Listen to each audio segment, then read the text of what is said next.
যুগ পুরুষোত্তম পরম প্রেমময় শ্রী শ্রী ঠাকুর অনুকূলচন্দ্রের শ্রীচরণে আমার শতকোটি প্রণাম।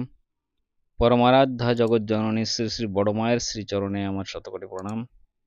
যারা ইউটিউব চ্যানেলের মাধ্যমে আমাকে শুনছেন এবং দেখছেন, সকল ভক্তিমতী মায়েদের এবং দাদাদের আমার আনন্দ জয়গুরু। আশা করি আপনারা সকলেই ভালো আছেন। আজকে একটা ইষ্ট প্রসঙ্গ সুন্দর, যা ঠাকুর বলে গেছেন প্রশ্নোত্তরের মাধ্যমে। ঠাকুর বসে আছেন, অনেক ভক্তবৃন্দ ঠাকুরকে নিয়ে সেখানে কথাবার্তা বলছেন।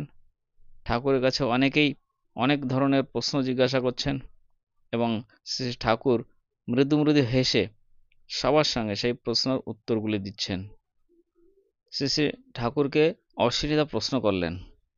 শ্রী ঠাকুর শুনে কিছু সময় পর অশ্বিনী দাদাকে বললেন, অশ্বিনীদা, রেগুলার সাধন যে করে তার আর মৃত্যু ভয় থাকে না। সে জীবন্ত মরে দেখে। ডেথ পয়েন্ট এত বেশি দূর নয় যে কিছুকার রেগুলার সাধন করলে তাহা না ফিল করা যায়, কিন্তু যে তাহা একবার ফিল করেই আবার সাধন ছেড়ে দেয় তারও কিন্তু অসুখে ভুগে মরতে হয়।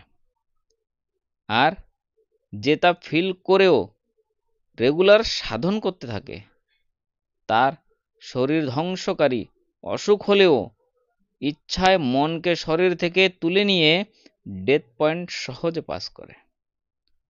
বড় একটা কষ্ট পায় না, অভ্যাস রাখতে হয়।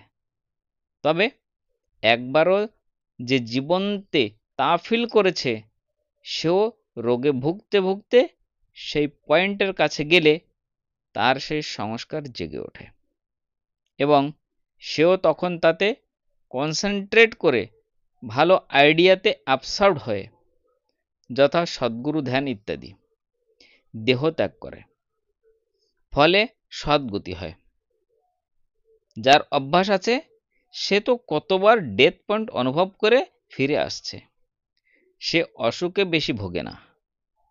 সেরকম দেখলে তো ওই পয়েন্টে কনসেন্ট্রেট করে সদ্গুরুর ধ্যানে অ্যাবসর্বড হয়ে শরীর ছাড়লে ডেথটা হচ্ছে কর্মসংস্কারগত একটা আইডিয়াতে বেশি অ্যাবসর্বড হয়ে এই ব্যক্তিত্ববোধ হারানো।